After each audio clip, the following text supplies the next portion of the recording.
So hello everyone.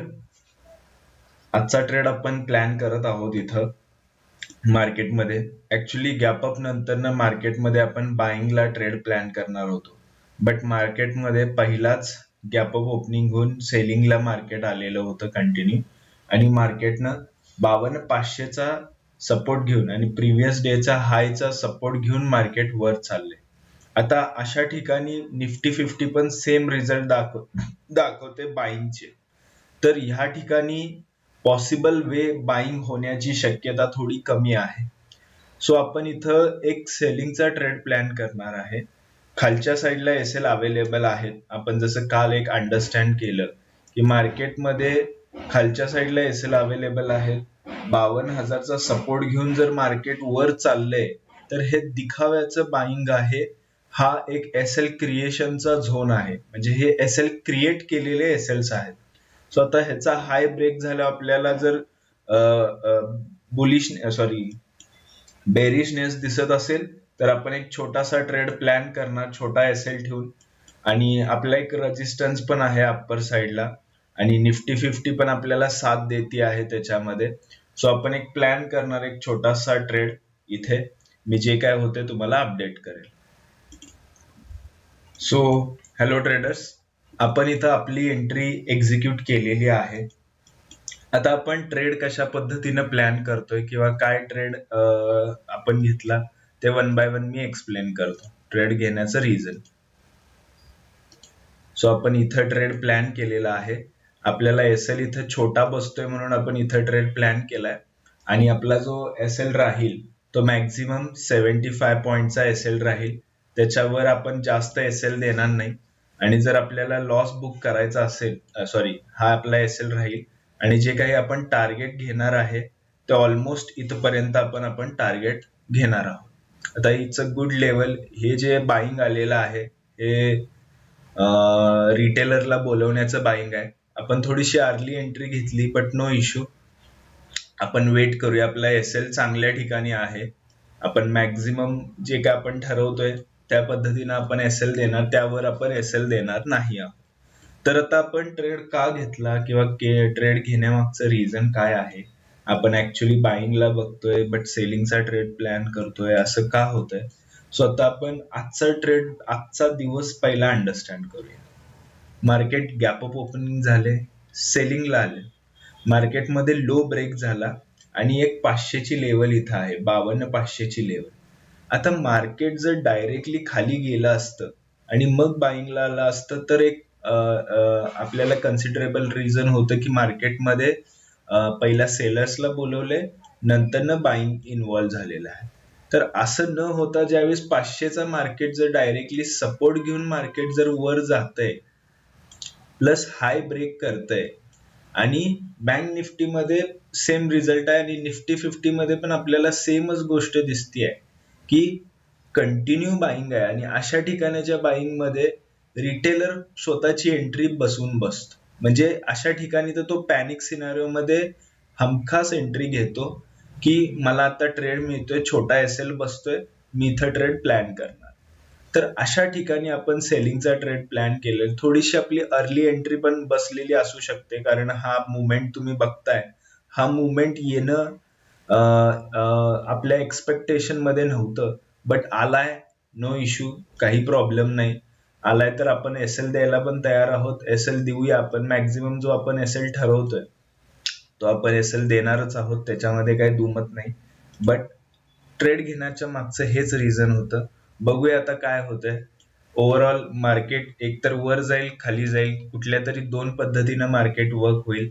Actually आपली इथं early entry बसली, जर ही कॅन्डलचा लो ब्रेक होतोय तर इथं आपल्याला एंट्री ऍक्च्युली बसायला पाहिजे होती. बट आपण एक निफ्टी 50 मध्ये पण एक मुवमेंट बघितला आपण की लो ब्रेक होतोय इथे आणि त्यावर आपण ट्रेड प्लॅन केला. May be that is a so much early entry. एक 40 पॉईंट आपल्याला आधीच कॅप्चर करायला मिळाले असते. बघू आता मार्केटमध्ये काय होतं. इथं एसएल जाण्याची शक्यता तर जास्त वाढतीच आहे आपली, कारण ही कॅन्डल काय रेड मध्ये क्लोज होण्याचं काही दिसत नाहीये शक्यता. बघू काय होतंय. एसएल तर एसएल, टार्गेट तर टार्गेट, जे काय असेल ते मी तुम्हाला अपडेट करेन. ऍक्च्युली ट्रेडर्स, जी आपली एंट्री आहे, जे आपण ट्रेड प्लॅन करायला पाहिजे होता, तो ऍक्च्युली ट्रेड आपण आता इथे प्लॅन करायला पाहिजे होता. ही आपली खूपच अर्ली एंट्री झाली. आता ह्याच्यामध्ये आपण एक इमोशन मध्ये गेलं असेल, किंवा आपण पेशंट मध्ये आपण होल्ड करू शकलो नाही आणि आपण एक अर्ली एंट्री मारली मार्केटमध्ये, ज्याच्यामुळे आपला एसएल पण मोठा होतोय आणि मार्केटमध्ये आता आपल्याला आपल्या स्वतःच्या ट्रेडवर थोडासा विश्वास कमी होतोय. बट माझी सगळ्यात जास्त प्रोबॅबिलिटी हीच आहे की मार्केट सेलिंग मध्ये येणार, कारण हे जे बाईंग आहे हे थोडस फसाडवालं बाईंग आहे, दाखवण्याचं बाईंग आहे. तर बघूया मार्केटमध्ये काय होतंय. ह्याचा हाय क्रॉस होतोय, तर थोडस लॉस मध्ये आपण बेअर करू शकतो, कारण क्रॉस झाल्यानंतर जास्त बायर्स येणार आहेत इथे. तर आपण मॅक्झिमम एसएल जो आहे तो आपला 100चाच मॅक्स, त्याच्यावर आपण काही जाणार नाही, कारण एसएल वाढत झाला तर तो कम्प्लीट वाढतच जाणार 800 पर्यंत. ते काय करण्यात अर्थ नाही. सो आपण इथल्या इथं जे काय आपला प्रॉफिट बनतोय किंवा लॉस बनतोय, छोटासा का असना, आपण घेऊन बाहेर पडणार. आणि शक्यता तर मार्केटमध्ये सेलिंगचीच आहे, कारण असं जे बाईंग आहे, डायरेक्टली सेलिंग मध्ये येऊन बाईंग, हे जास्त टिकत नाही. आपल्या एक्सपिरियन्स नुसार आपण बघितल्यात गोष्टी. बघू काय होतंय, मी ते होईल तसं तुम्हाला अपडेट करतो. सो हॅलो ट्रेडर्स, फायनली मार्केटनं सेलिंग मध्ये जायला चालू केलेलं आहे. आपलं पेशन्स टेस्ट, हार्टबीट्स, सगळं मार्केटनं प्लस मायनस करून टाकलंय. कारण आता अशा ठिकाणी अजून एसएल जाण्याची शक्यता जरा जास्तच असते, कारण इथं सेलर्स येतात मार्केटमध्ये.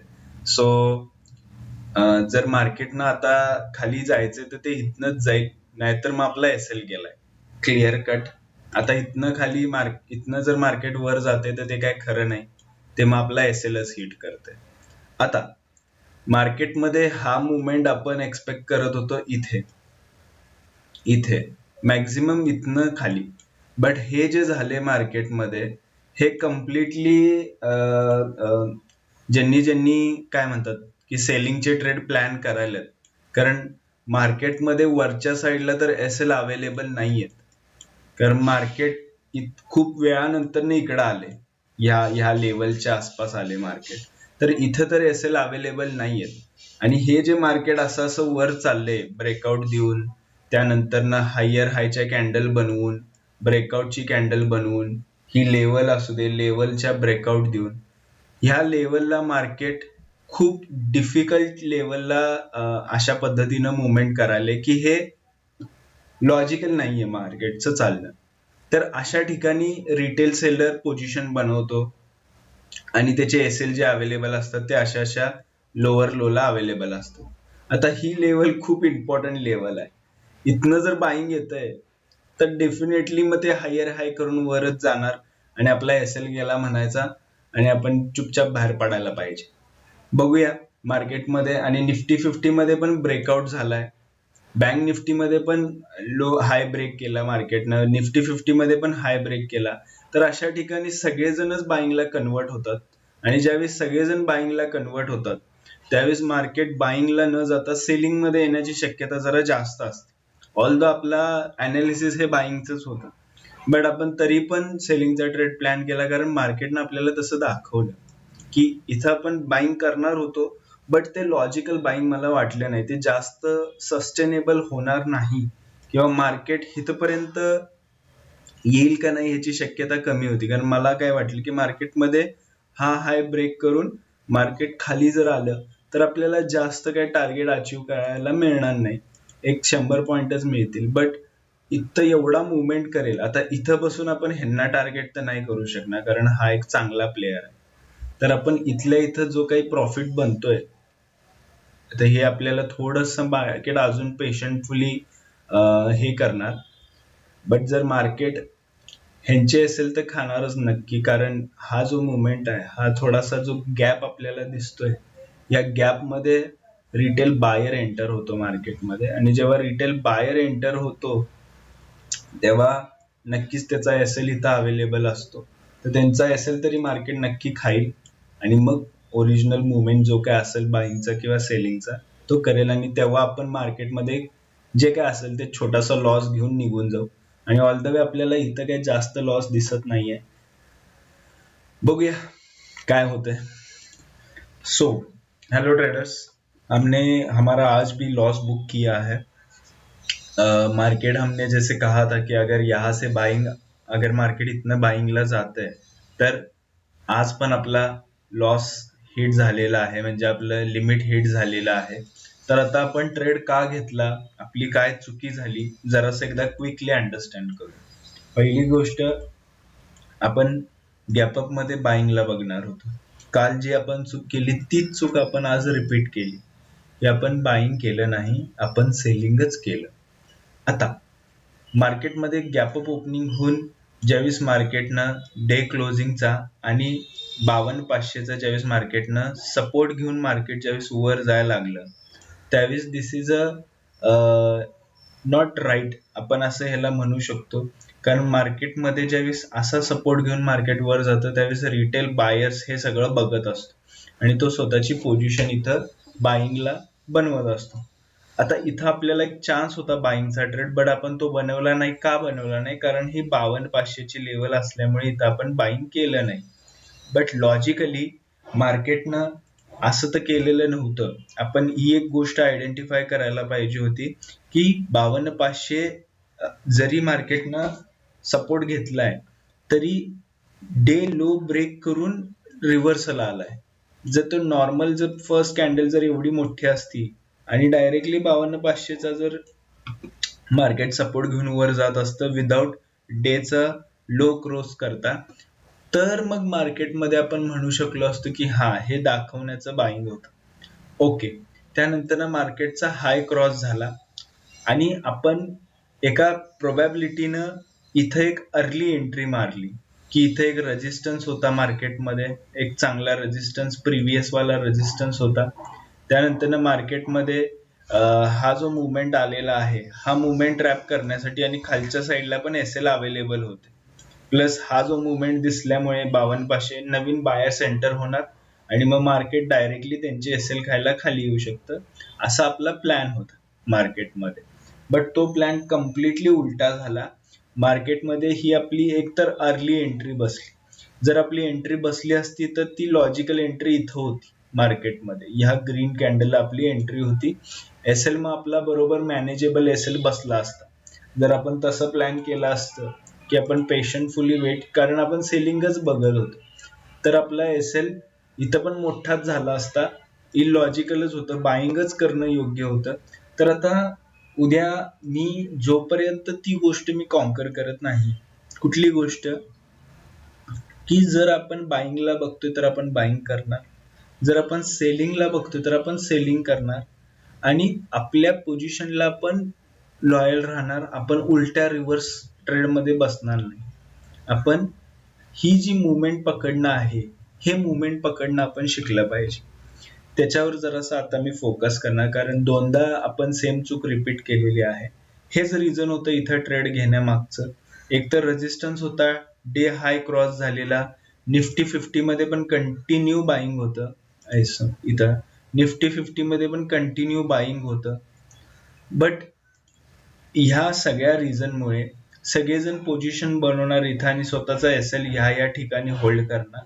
तर ह्या लॉजिकल वेनं निफ्टी 50 आणि बँक निफ्टीच्या कोलॅटरल ह्या दोघांच्या विषयांमधनं आपण मग सेलिंगचा ट्रेड प्लॅन केला आणि आपला एसएल हिट झाला. मार्केटनं कंटिन्युअस होप देत राहिले की इथं ह्याचा हाय, बट ते एसएल क्रिएशनच होतं शेवटी. आता मार्केटमध्ये सेलिंग येऊ शकते, बट आपण ऑलरेडी आपला लॉस बुक केलाय, तर इथं आपण काय आता पॉइंट नाही तिथं बोलण्यामध्ये. जेवढं लोकांना ते वाटणार पडणार ते तेवढंच जास्त वर जाणार मार्केटमध्ये. आणि अजून एक गोष्ट इम्पॉर्टंट होती की मार्केटमध्ये वरच्या साईडला एसएल अवेलेबल नव्हते. वरच्या साईडला हे एसएल अवेलेबल नव्हते. हे पोझिशनल एसएल खाण्यासाठी मार्केट वर आलेलं आहे. कारण जर मार्केटमध्ये हा जर मुवमेंट उलटा झाला असता, म्हणजे मार्केट जर असं जाऊन असं आलं असतं खाली, तर इथं आपण बाईंग केलं असतं. का? कारण हे मग एसएल आहेत आणि म्हणून मग मार्केट ह्यांचे एसएल खायला वर येणार आणि मग आपण इथं बाईंगचा ट्रेड प्लॅन केला असता. बट हे जे झाले मार्केटमध्ये हे थोडंसं अवघड आहे कॅप्चर करण्यासाठी, कारण अशा ठिकाणचं ज्यावेळी सपोर्ट मार्केट घेतं तो सपोर्ट जास्त वेळ टिकत नाही आणि खाली मार्केट मग त्याचा लो ब्रेक करतो. म्हणून मार्केटमध्ये आपण सेलिंगचा ट्रेड प्लॅन केला. अनफॉर्च्युनेटली आज आपला एसएल गेला. नो वरी, आपण ही गोष्ट शिकणार. बँक निफ्टीच्या स्ट्राईक प्राइस मध्ये आपल्याला 50चा एसएल बसतो आणि इथं थोडासा मोठा एसएल गेला आपला, अप्रॉक्सिमेटली 131 पॉईंटचा आहे. इथं 50 पॉईंटचा आपला एसएल आहे. सो हे होतं आजच्या दिवसासाठी आपल्या ट्रेडिंग आणि that's it. Thank you so much. आपण उद्याचा ट्रेड जो करणार तो प्रॉपर आपण आयडेंटिफाय करणार. हवं तर आपण परत एकदा शांतपणे अनालिसिस करणार, पेपर ट्रेड घेणार आणि मग काही दिवसांना परत आपण परवा रिअल ट्रेड आपण इथे एक्झिक्यूट करणार. बघू, मी तुम्हाला ते अपडेट करेल. बट आजच्या दिवसासाठी हाच आपला ट्रेड होता ज्याच्यात आपण लॉस बुक केला. Thank you so much.